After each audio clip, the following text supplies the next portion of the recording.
Aku berasal dari Batu Sangkar, Sumatera Barat. Kejadian yang kualami ini terjadi sekitar 3 bulan yang lalu.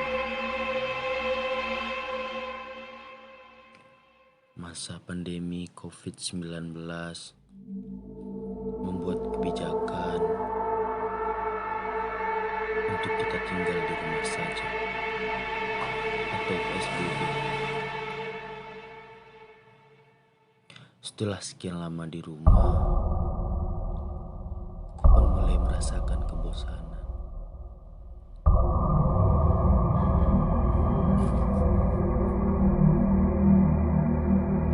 Dan ketika itu,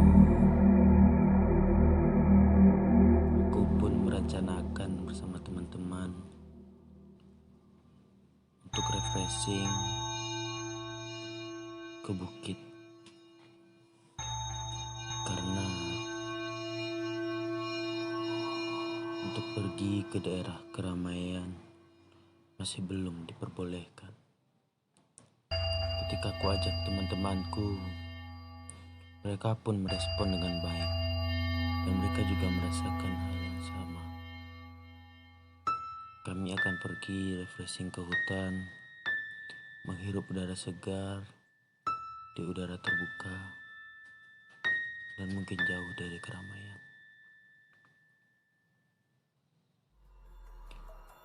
Saat itu kami memutuskan berangkat untuk hari Kamis.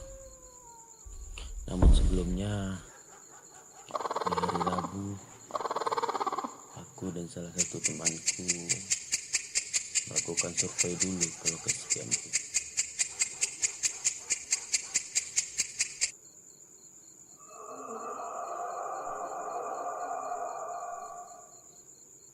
Singkat cerita,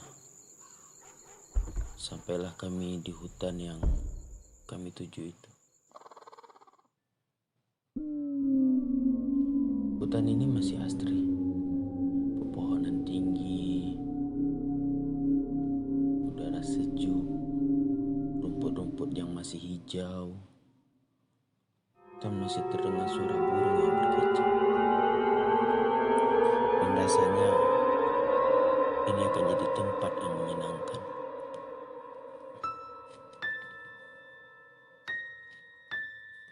Sampai satu titik, kami menemukan tempat yang cocok untuk kami mendirikan tenda pada di hari hanya.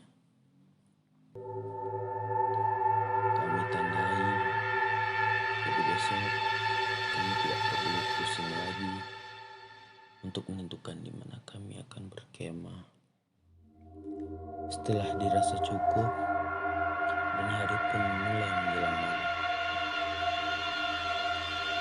kami pun mulai turun ke bawah, memutuskan untuk pulang ke rumah. Dan saat perjalanan pulang, kami bertemu dengan seorang kakek yang terlihat sedang berjalan di dalam hutan ini. Kenapa bisa kubilang kakek? Karena perawakannya sudah tua. Jalannya agak membungkuk, badannya kurus, wajahnya berkeriput. Namun dia masih tetap terlihat bugar. Mungkin kakek ini salah satu warga lokal di sana.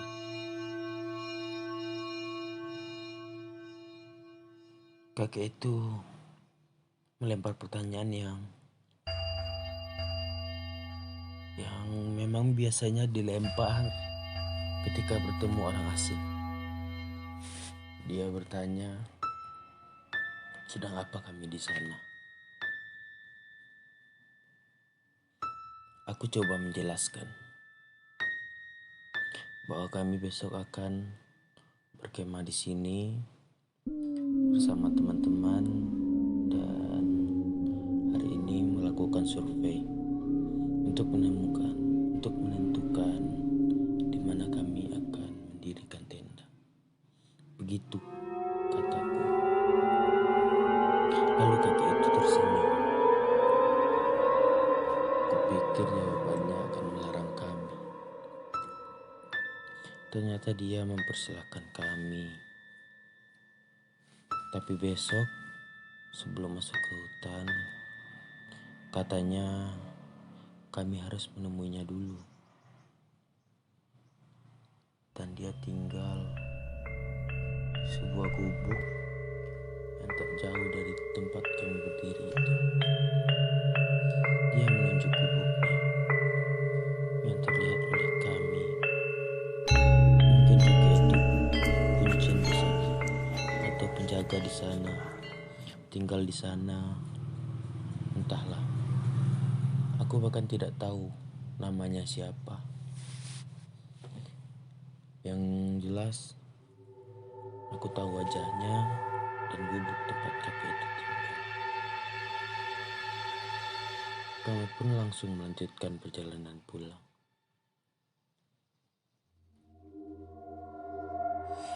Hingga tibalah hari berikutnya. Di hari Kamis itu, setelah berkumpul, kami pun berangkat ke lokasi. Segala persiapan sudah kami rasa matang. Carrier, tenda, lalu logis, semuanya sudah mantap. Kami lanjut berangkat dan sampai di lokasi sekitar jam 5 sore.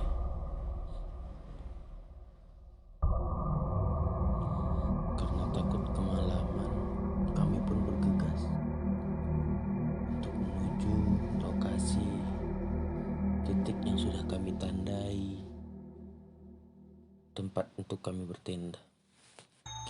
Kami sedikit berlari mengejar waktu.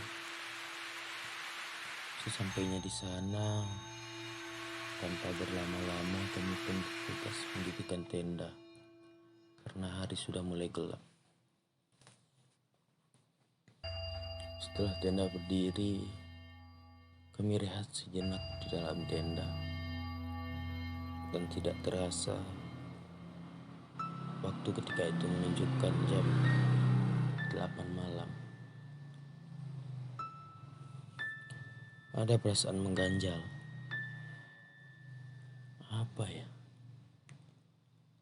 Seperti ada sesuatu yang kulupa.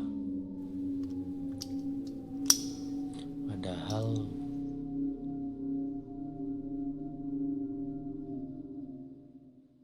ketika ku cek semuanya sudah aman.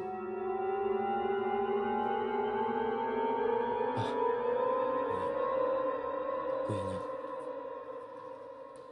Aku lupa mengunjungi gubuk kakek itu.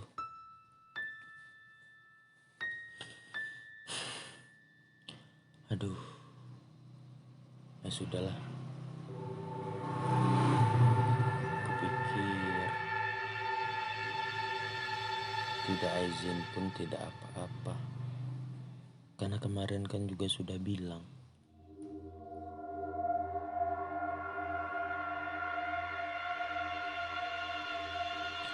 Tanpa memikirkan lagi, aku pun lanjut menikmati camping malam itu.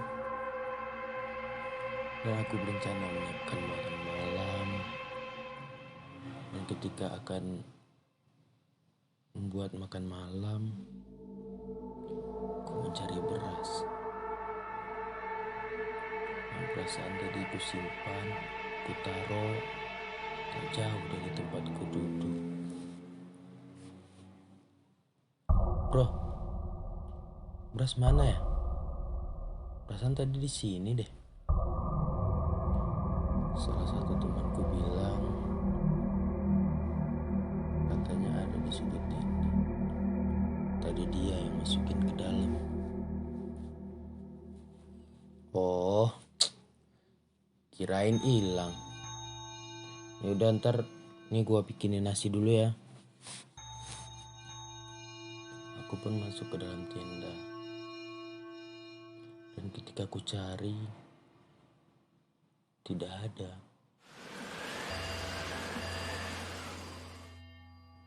Nih, gak ada nih dalam tenda. Yakin lo masukin ke dalam?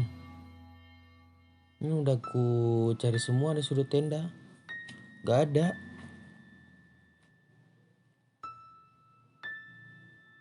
Semua mulai kebingungan. Dan akhirnya kami pun mencari bersama-sama.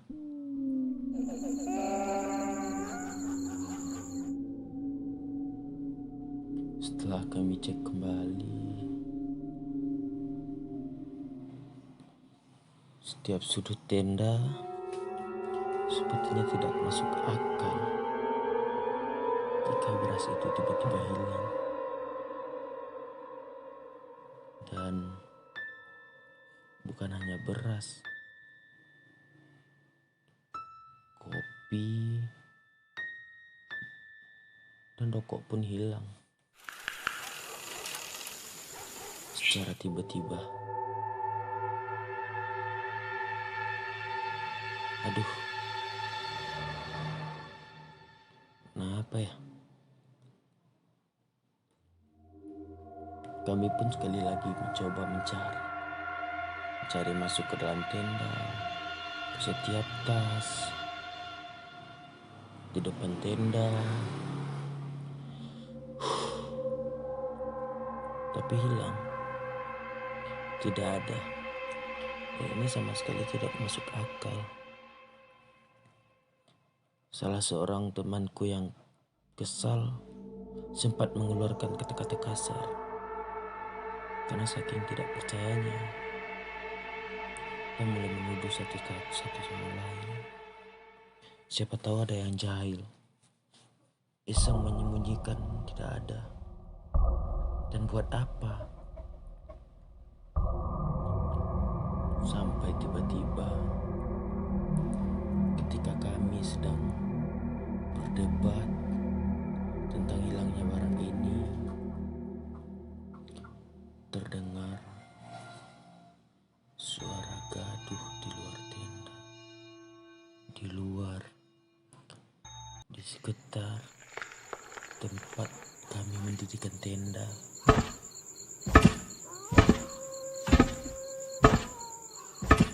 Suara seperti ada yang berjalan cepat di semak-semak.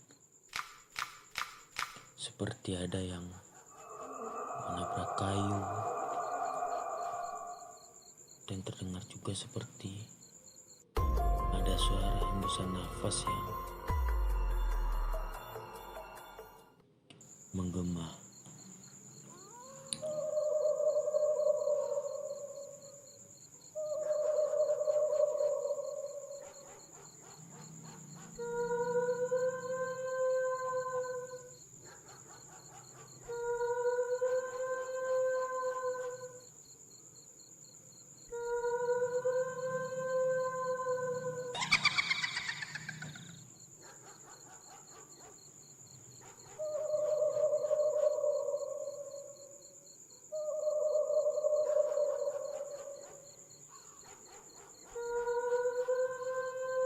Aku mendengarnya dengan jelas.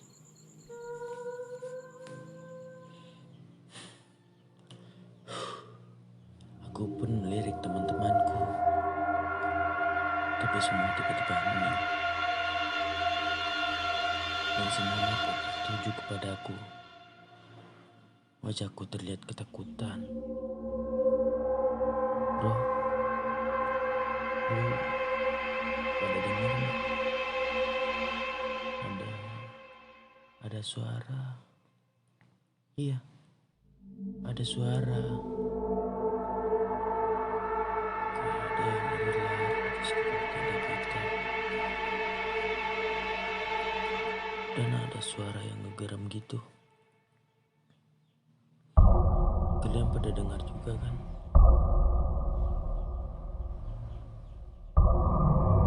Temanku kebingungan.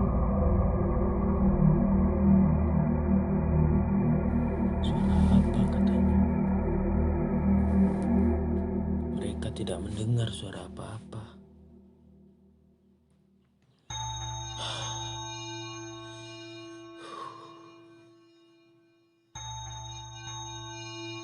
Yang tadi kami yang berdebat, saling terdiam. Mereka menanyakan suara apa. Ku coba jelaskan beberapa kali, tetapi dia tidak mendengarnya. Temanku yang sedang tidur di dalam tenda dan kami yang sedang duduk di dalam tenda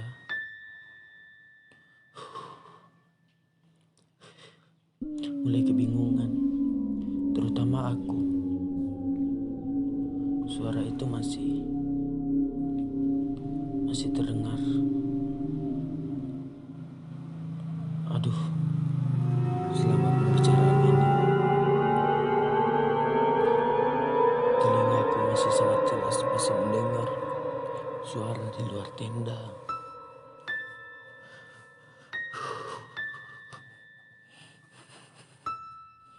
Penasaran, aku pun memutuskan mengecek keluar tenda. Dan ketika aku buka pintu tenda, astaga,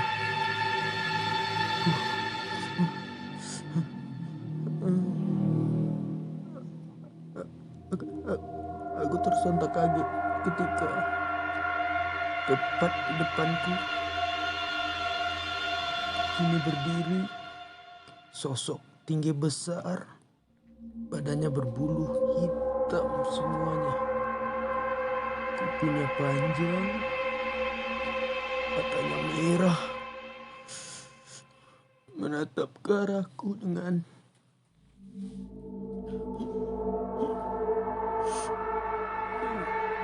menyeringai. Giginya bertaring panjang.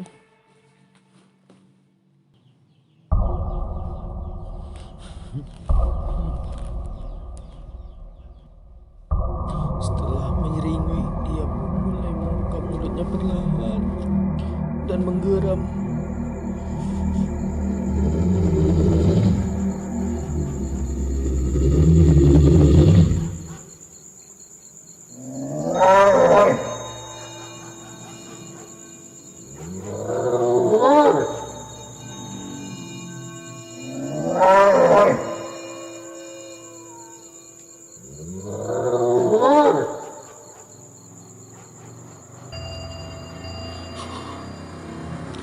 Dan sosok itu menatap ke arahku.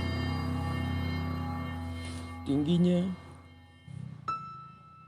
hampir 3 meter. Besar.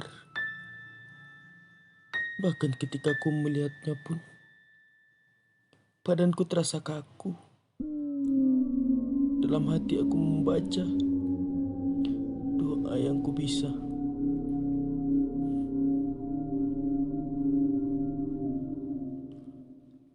Ku terus melafalkan di dalam hati.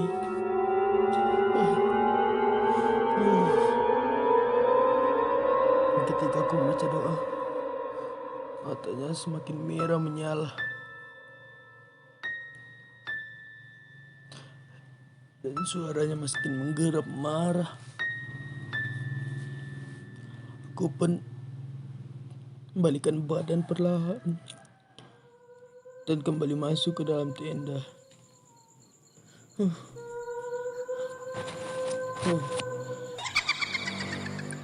Teman-temanku melihatku kebingungan. Badanku gemetar, mukaku pucat. Mereka bertanya, aku kenapa? Aku bilang, ya Bapak, santai kok. Aku tidak mau menceritakan apa yang kulihat tadi.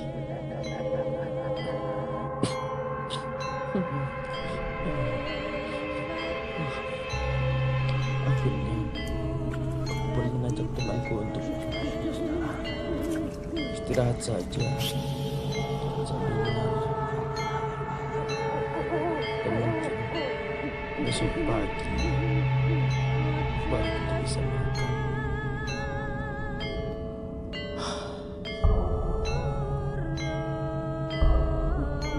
Keesokan harinya, aku pun menyarankan agar kita cepat-cepat pulang.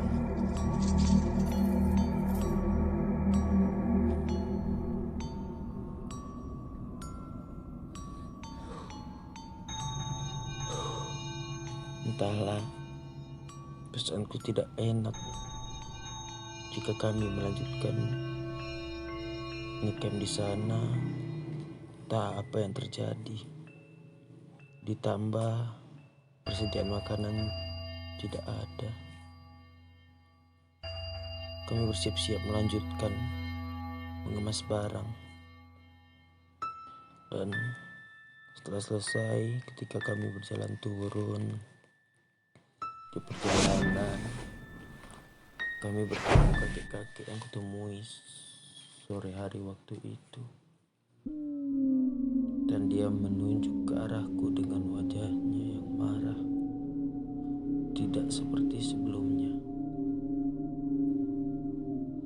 Kakek itu nyerocos memarahiku. Intinya, kenapa kemarin tidak mampir ke gubuk kakek itu, tidak izin untuk berkemah di sana.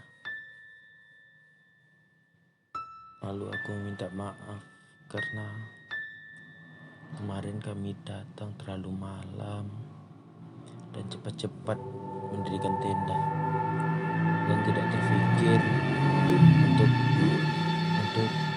memberi izin kepada kakek itu. Dan kuceritakan semuanya. Teman-temanku kaget semuanya. Sengaja tidak kuceritakan malam itu.